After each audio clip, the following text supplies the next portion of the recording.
welcome back to my channel. I am so sorry it's been so long since I filmed. It's been over a month. I left you off at, I think, my glucose test, which was about 28 weeks. I am now 35 weeks pregnant. A lot has changed and gone on between 28 and 35 weeks. I am mind blown at how fast this whole pregnancy is going. I only have 5 more weeks till my due date. So really, you know, in a couple of weeks, it could happen anytime. So I thought I would come on here and update you guys on what has been going on in my life. Pregnancy updates, symptoms, life stuff. So if you guys like pregnancy updates and you want me to update you more, give this video a big thumbs up. Don't forget to subscribe if you're not subscribed already, because in the future, we're gonna be doing mommy videos. I wanna do a nursery tour. I wanna do a what's in my hospital bag video. I wanna do all kinds of those things. Leave me suggestions down below also on what you guys wanna see. Without further ado, I'm gonna be probably out of breath the entire video, so bear with me. Let's just jump right into my update. Where I left you off was about 28 weeks with my glucose test. And you guys, if you've seen that video, you know what that was all about. If not, I will link it down below so you can click on that if you're at that stage in pregnancy. So I also have what you call an Rh negative blood type. It's like 1/3 of the population has that blood type, and 3/4 of the population have Rh positive. So assuming my baby has Rh positive, because daddy is Rh positive and I am Rh negative. So assuming my baby has Rh positive blood, they went ahead and gave me a shot. You can Google what that means. It's just I have a different blood type that will create antibodies against Rh positive blood.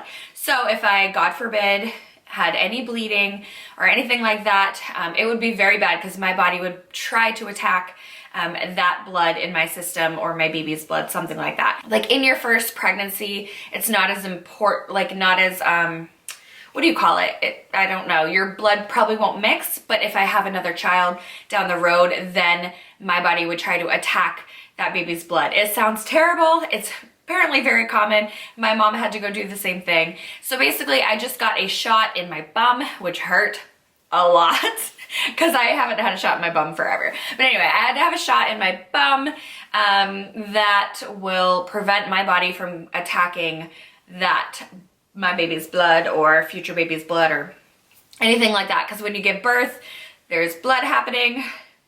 Very glamorous. We don't want any mishaps. So yeah, I had to do that at 28 weeks, as well as get my Tdap shot, which is like tetanus, diphtheria, whooping cough, you know, all those things. So I got those shots.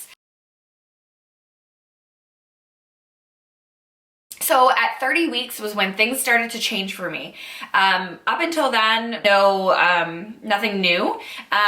So at 30 weeks, I noticed during the nighttime, I would wake up and my right hand was completely numb, like as if I had been sleeping on it wrong and it fell asleep.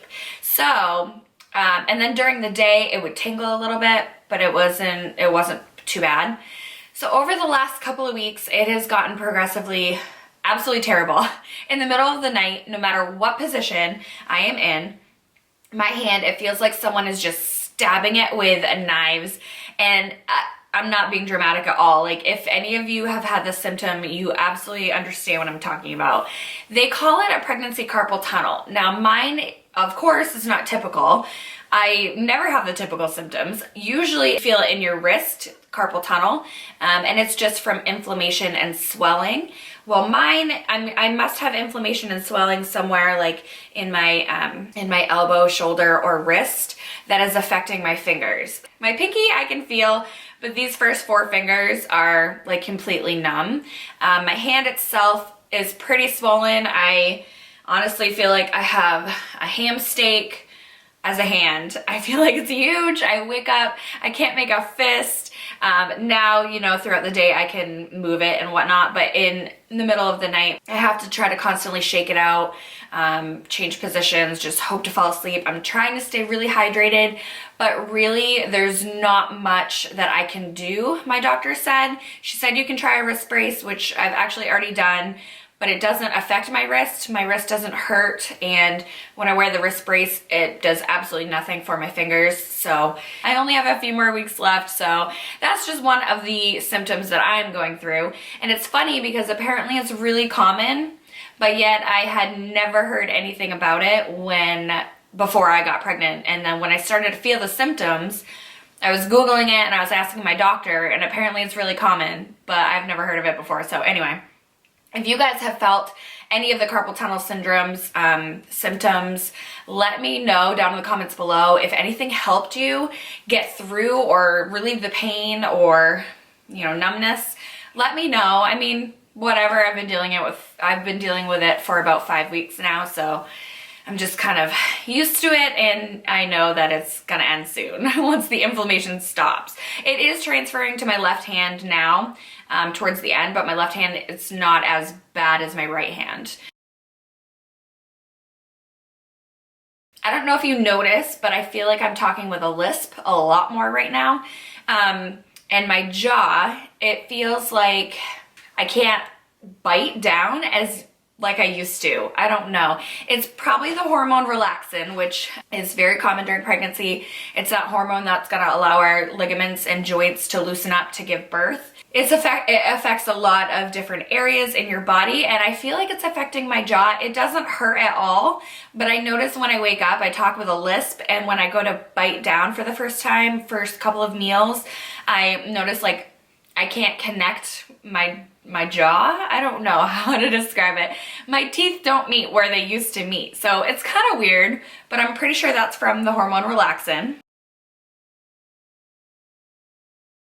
I'm a bartender / waitress, so my shifts are about 9 hours of standing on my feet.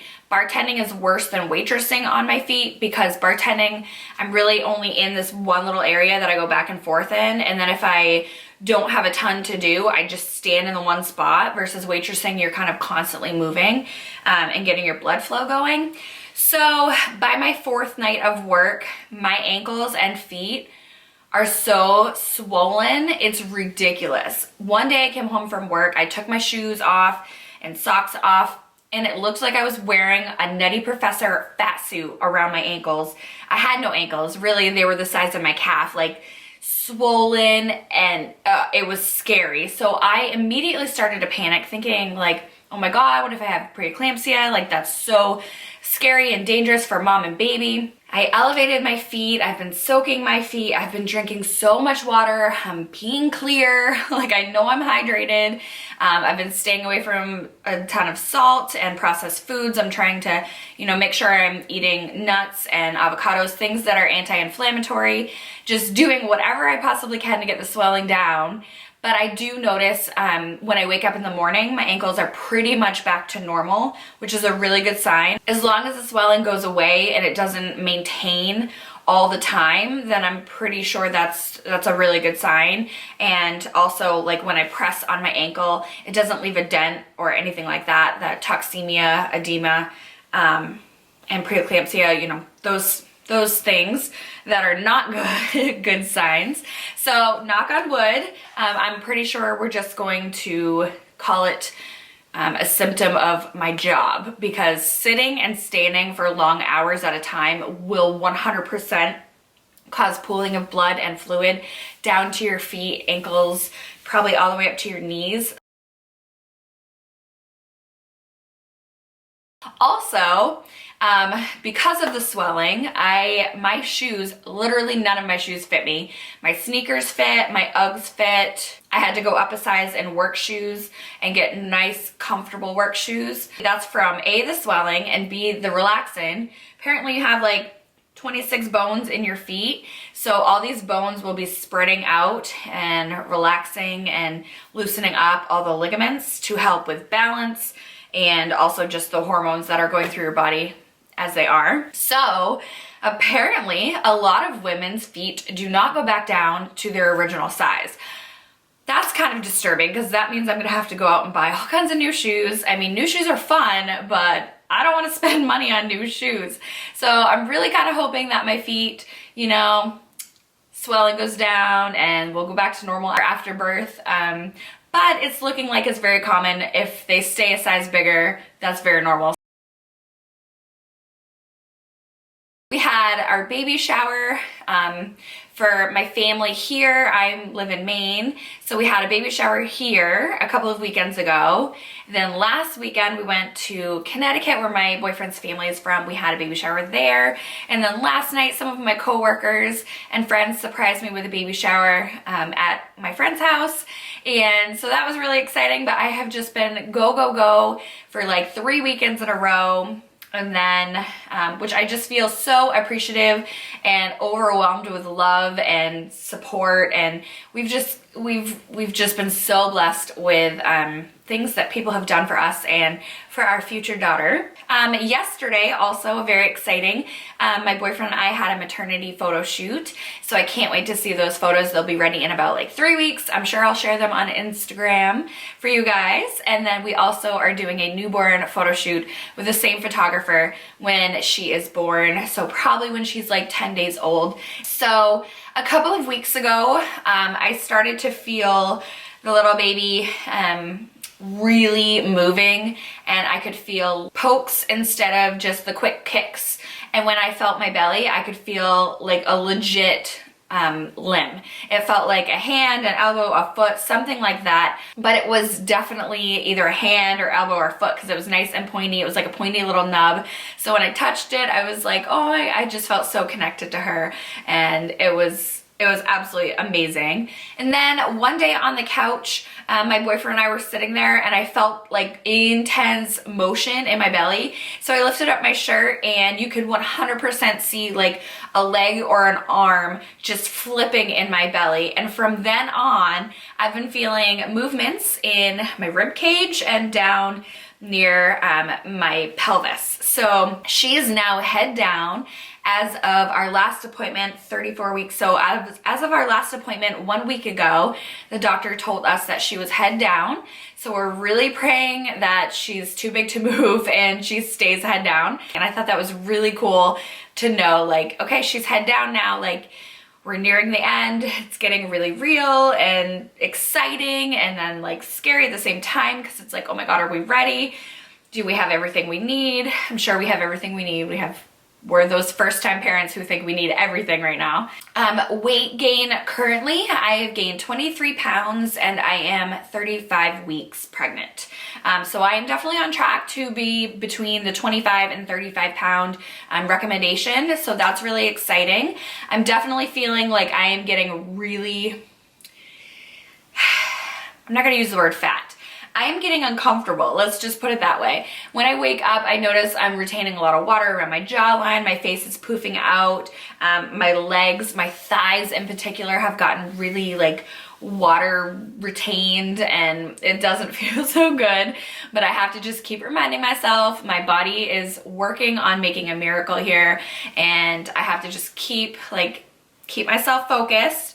It's not gonna last too much longer. It's okay, your body will go back to normal. Eventually, I'm healthy, there's nothing wrong, and it's a very normal thing to retain water during pregnancy. But it's just uncomfortable. If you guys retain water, you know what I mean. It's so uncomfortable. And some days I will cry because I feel so just uncomfortable and bloated and miserable. And other days I wake up and I feel really good and like, okay, most of it's in my belly. So you never know, but I am going through those ups and downs for sure. Oh, and if you follow me on Snapchat, you probably already know what we're naming our little girl.